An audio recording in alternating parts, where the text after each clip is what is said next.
Okay, now I'm going to illustrate one more example for the law of inertia. We have a marker, a piece of paper, and a bottle. The marker is lying just above the mouth of the bottle and with the paper between the base of the marker and the mouth of the bottle. Now I'm going to remove this paper suddenly. Let's see what happens. Whoops! The marker goes straight into the bottle.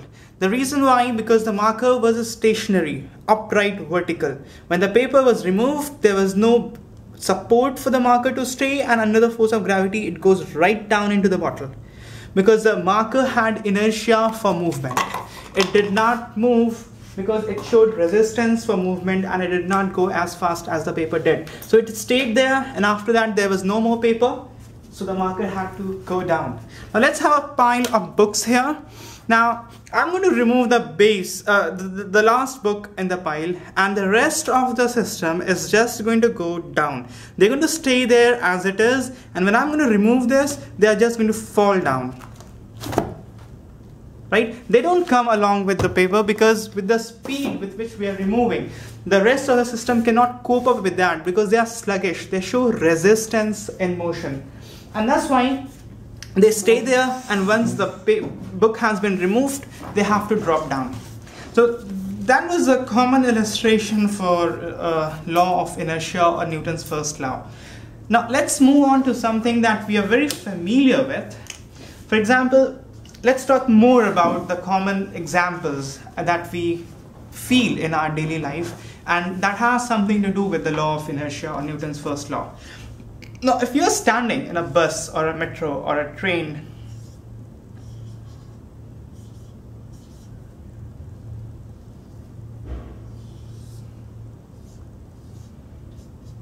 and you're holding a ring with some support, and suddenly the bus starts in this direction.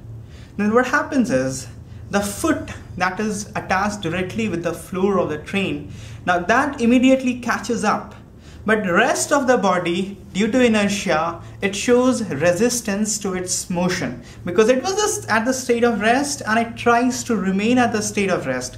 So what happens is this.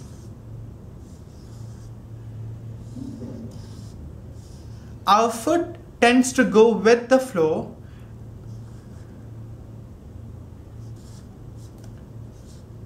and the rest of the body tends to remain where it is.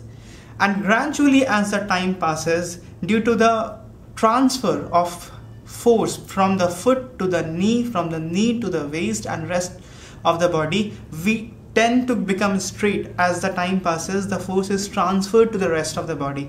But initially, the body, the upper part of the body remains where it is. The foot goes forward, and we tend to tilt because the upper part of the body tends to remain at its original position. So this is because of inertia. We must all have experienced. So this is actually a wonderful example that we all must have felt, and that comes from the law of inertia. Newton had coined a term inertia to explain this kind of phenomena. Similarly, if we are sitting on a car and suppose we are not wearing seat belt, we are sitting at the back seat of the car and we are not wearing the seat belt. Suppose we are sitting here and the car suddenly stops. Now what happens when the car suddenly stops? When the car suddenly stops, the wheel stops mechanically, or all the part of the car are joined, so everything stops. But we don't stop, we fall forward. If we are not wearing the seat belt, we will fall forward. The entire body will be thrown forward because we are in the state of motion, and suddenly we cannot stop because there was no force acting on us, and we tend to be in the state of motion as we were. So because of inertia, because of the mass that our body has, and by the virtue of that, the inertia that we have, we tend to maintain the motion, we tend to maintain the state we were in. And we were in motion and we tend to maintain that. So we tend to move ahead still, even though the car stops. So the car stops, we tend to move ahead. So we fall forward. Okay? And suppose there's a bus and we come down from the bus. Suppose we come down from the rear gate of the bus. Then this experience also you must all have had, that when we come down, we tend to fall. We tend to lose our balance. That happens because when we were on the bus, suppose the bus is moving forward in this direction, then the entire body was moving in this direction. And when we come down, the ground is stationary, and the foot which touches the ground, that also tends to come in the stationary state, tends to come at rest. So it's a foot of our body that immediately comes at rest, and the rest of the upper part of the body that tends to remain in the motion. So foot comes at rest and the rest of the body tends to go forward because it was in the forward state of motion. So foot comes at rest and the rest of the body tends to go forward. So we tend to bend forward and we tend to fall forward. And that's why it is suggested that when you come down a train or a bus, you come down with your face facing the direction of the motion of the vehicle. You don't you don't step down with your face facing the opposite direction. Because if you face in the opposite direction, if your face is in this direction, then the same thing would happen. Your foot would touch the ground, the foot would tend to come at rest, and the rest of the body will still continue to be in motion. Now this time the body will fall backward because the body was moving in this direction and it will continue to move in this direction. So if the foot comes at rest and the rest of the body will continue to move in that direction, so we will tend to fall backward.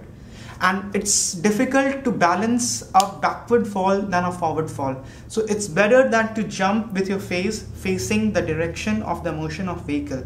Because when we tend to bend forward, we have a better balance. But if we tend to bend backward, then we have a poor balance, and in that case we can have head injury or back injury if we fall. Okay, so that is inertia. This whole phenomena is because of inertia.